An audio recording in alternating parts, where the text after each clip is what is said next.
latest from Africa and beyond. My name is Betty Kyalo. Let's begin with the highlights. Appeal judges at the International Criminal Court order trial judges to reconsider whether Kenya cooperated in the case against President Uhuru Kenyatta. Patients continue to suffer as health workers' strike enters day 3 in some counties.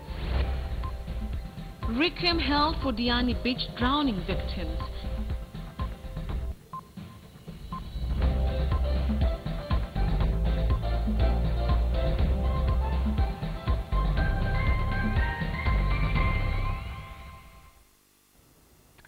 The International Criminal Court has ruled that judges need to reconsider the Kenyan case before the ICC before reopening or dismissing the case in totality. Appeal chamber judges have this morning directed the trial chambers judges to revisit the Kenyan case to evaluate if there are any factors that were overlooked during the trial stage. The prosecution side is insisting that Kenya failed to cooperate with the court in the investigations into the charges of crimes against humanity which were labeled against President Uhuru Kenyatta. Well, the judgment by the International Criminal Court Appeal Chamber was expected to state the sanctions which Kenya is likely to face in case it is found to have failed to meet its cooperation obligations from the Assembly of State Parties. The judgment is in response to an appeal by prosecutor Fitu Bensouda asking that Kenya should be found to have failed to fulfill its obligation and sabotaging investigations. Right, moving on to other stories. The government has reiterated its stand that there was no agreement signed between Kenya and Uganda as regards to importation of sugar into Kenya. Well, according to Foreign Affairs and International Trade Cabinet Secretary Ambassador Amina Mohammed, no trade agreements were signed between the two states. Well, she has categorically stated that the trade talks are being politicized and the Kenya is not in any way likely to receive its sugar deficits from one single country, saying it was against the COMESA agreements. It's what I would call an issue that has been totally blown out of proportion, right? We had meetings in Uganda. We discussed many issues, and if you look at the East African, you'll see how many issues were discussed. In fact, they did not cover all the issues that were discussed. We're going to put out a statement today, right? And you'll see it in the media tomorrow. And it will indicate clearly, right, what the discussions were about. If a deal was signed, if there was an instrument that was signed, then we would not be discussing this. The instrument would be out already, right? It would already be in the media, okay? There's no instrument that was signed. No instrument was signed on sugar. None, right? Discussions were held on all the commodities that we exchange, right? All the commodities that are exported out of Kenya, right, into Uganda, and those that are exported out of Uganda into Kenya. Now, the Access to Information Bill that seeks to give effect to Article 35 of the Constitution was this morning introduced in the National Assembly. Well, the bill has been drafted by Nyeri County Women Representative, who also doubles up as Vice Chairperson of the Justice and Legal Affairs Committee, Priscilla Nyokabi. Well, if enacted, the state, public entities and private bodies would be required to expeditiously disclose any information sought from them by individuals. Patrick Amimo has more. Members of the public and individuals who have yearned to receive certain critical information from the state, parastatals and private corporations may soon realize their dream after the Access to Information Bill was introduced to the National Assembly.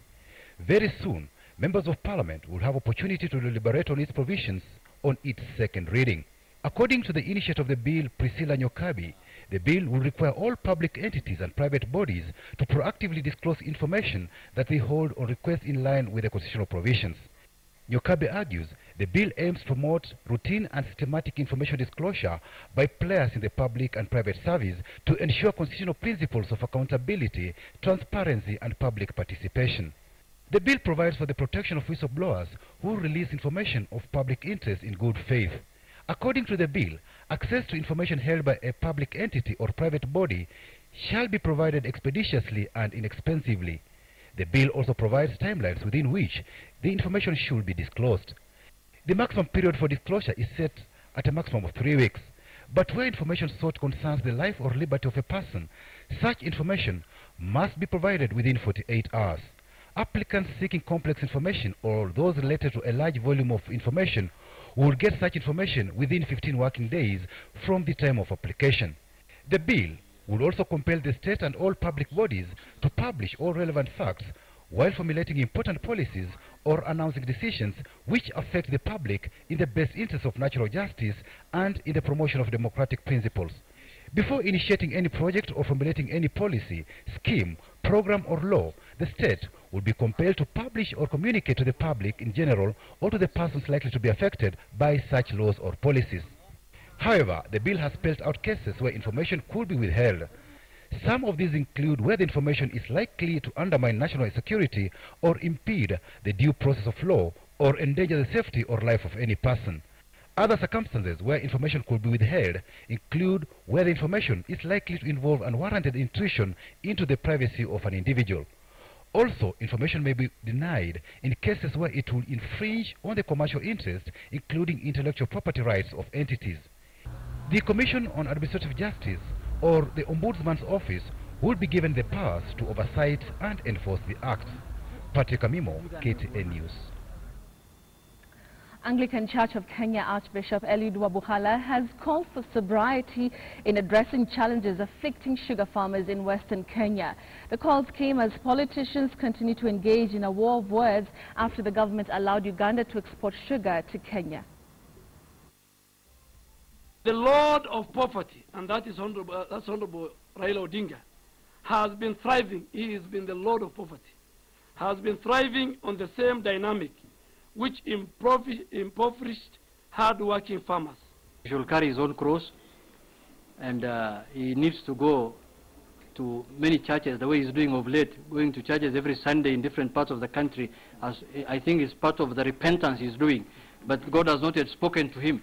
What started as a debate on the merits and demerits of the deal authorizing Uganda businessmen to export sugar to Kenya has turned into a political storm, with politicians across the political divide throwing jabs at each other, each side trying to justify their position. But there are those who feel the debate is becoming political. Anglican Archbishop Eliud Wabukala says the matter is too emotional to be treated casually. We should not engage in the debate of sugar with animosity. I want people to be sober about what they are talking about on sugar. What we know, sugar is an important commodity in many parts of this country. Archbishop Wabukala is calling for a ceasefire, saying politicians should wait for the pact to be made public and then comment. We should not engage in the debate of sugar with animosity. I want people to be sober about what they are talking about on sugar.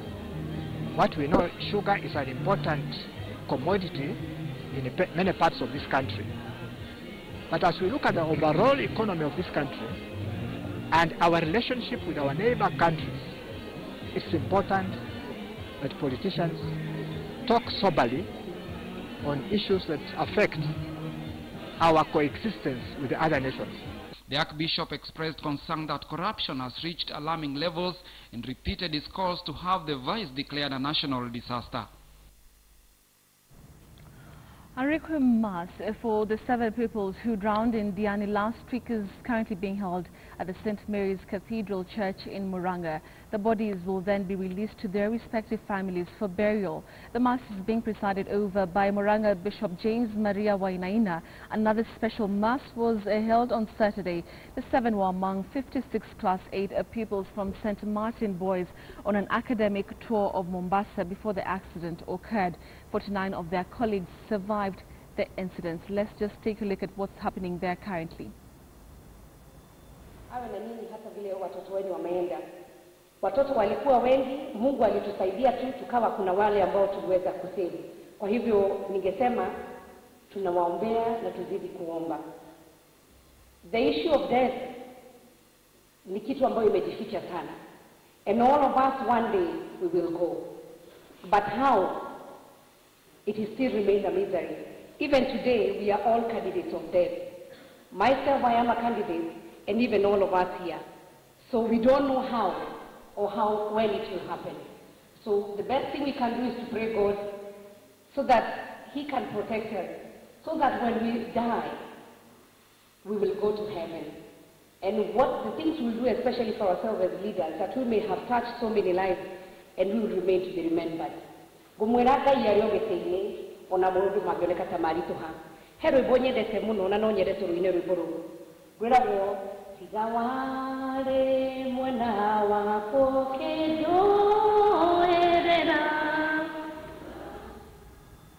The requiem mass currently ongoing in Muranga, of course, in regard to the 7 people who drowned in Diani last week. Moving on to another unfortunate incident, and 3 children were killed this morning after an explosive device they were playing with exploded in Baringo County. Well, it is said that the 3 were out on a field grazing their livestock when they spotted the device. Security officers have detonated another device in another area. At Kapedo Center, we meet Moses Kiryu and Chepkui Loreko, fathers to the 3 children. They are in grief.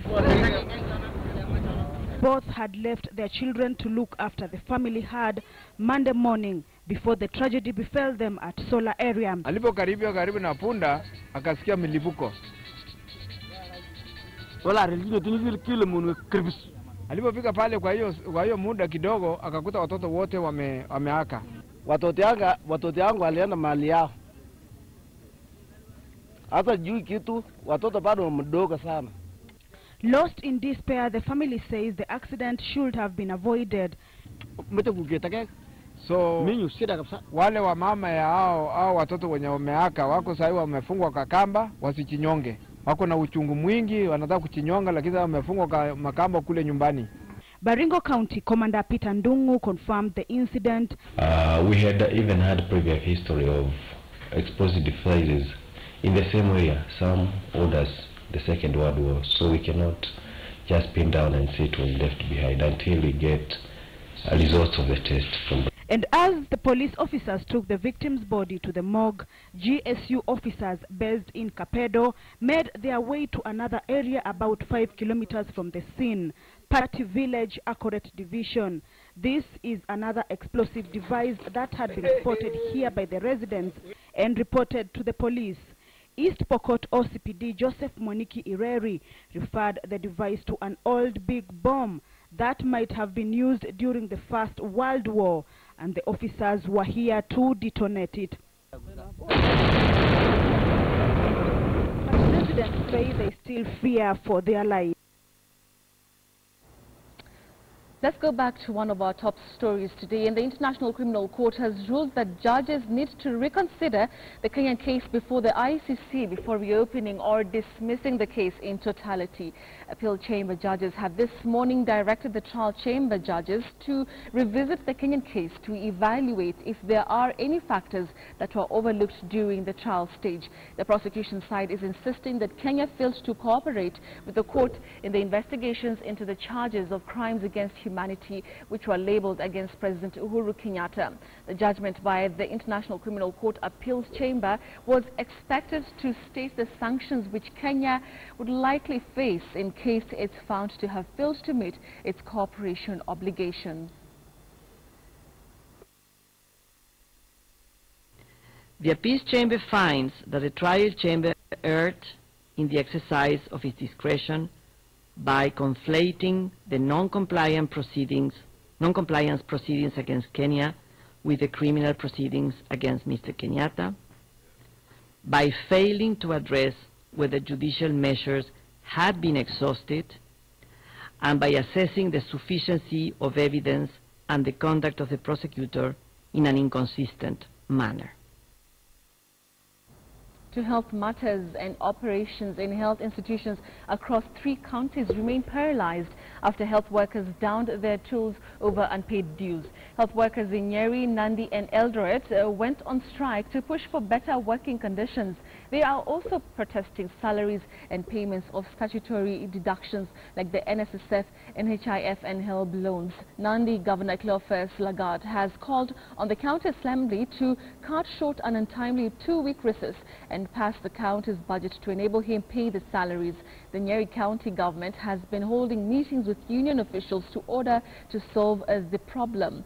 Bomet Governor Isaac Ruto says the Treasury is partly to blame for delaying disburse of funds.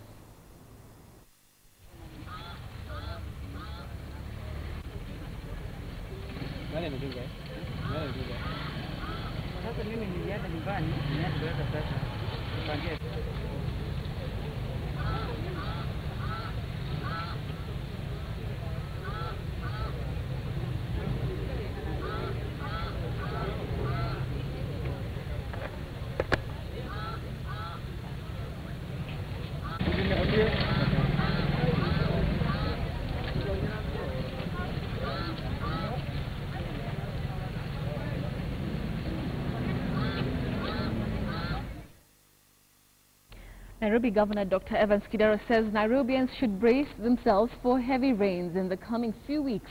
Kidero says one of the problems that may arise from the impending El Nino rains is flooding that may spread communicable diseases.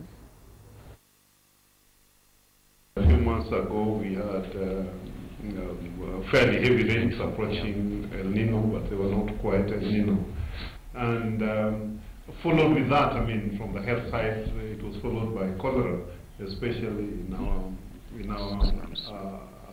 informal settlements, Vitogojiduni. So one of the things is we put fairly robust health programs in terms of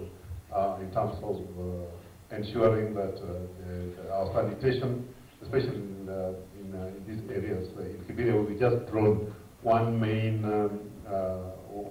sewer line, so where even some of the pit lashes would be releasing the contents. Sami Shulei can breathe easy after the Sports Dispute Tribunal exonerated him from any wrongdoing and therefore making him fit to resume his football duties. Shulei was suspended by Football Kenya Federation in 2012 for allegedly taking football matters to court. Shulei, who was the vice chairman of the federation in Danshikanda, 106-year bans, while Terry was not spared by the wrath of the federation, banning him too. Terry's case will be reviewed during the forthcoming FKF's AGM slated for Friday, 28th of August. Shulei lodged an appeal with the Sports Disputes Tribunal and in a ruling made on Tuesday found him innocent of all the accusations leveled against him and subsequently declared him fit to take back his slot. Out of proportion with the offence alleged to have been committed.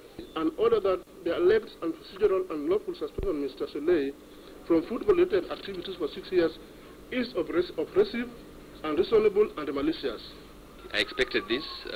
I knew justice was going to happen today. Going by the fact that, you know, the mention of the case came exactly on my 48th birthday, which was on the 18th of May. And then the ruling again also fell on the 18th, which is today. So those the 18 numbers meant something, so I knew I was going to go through.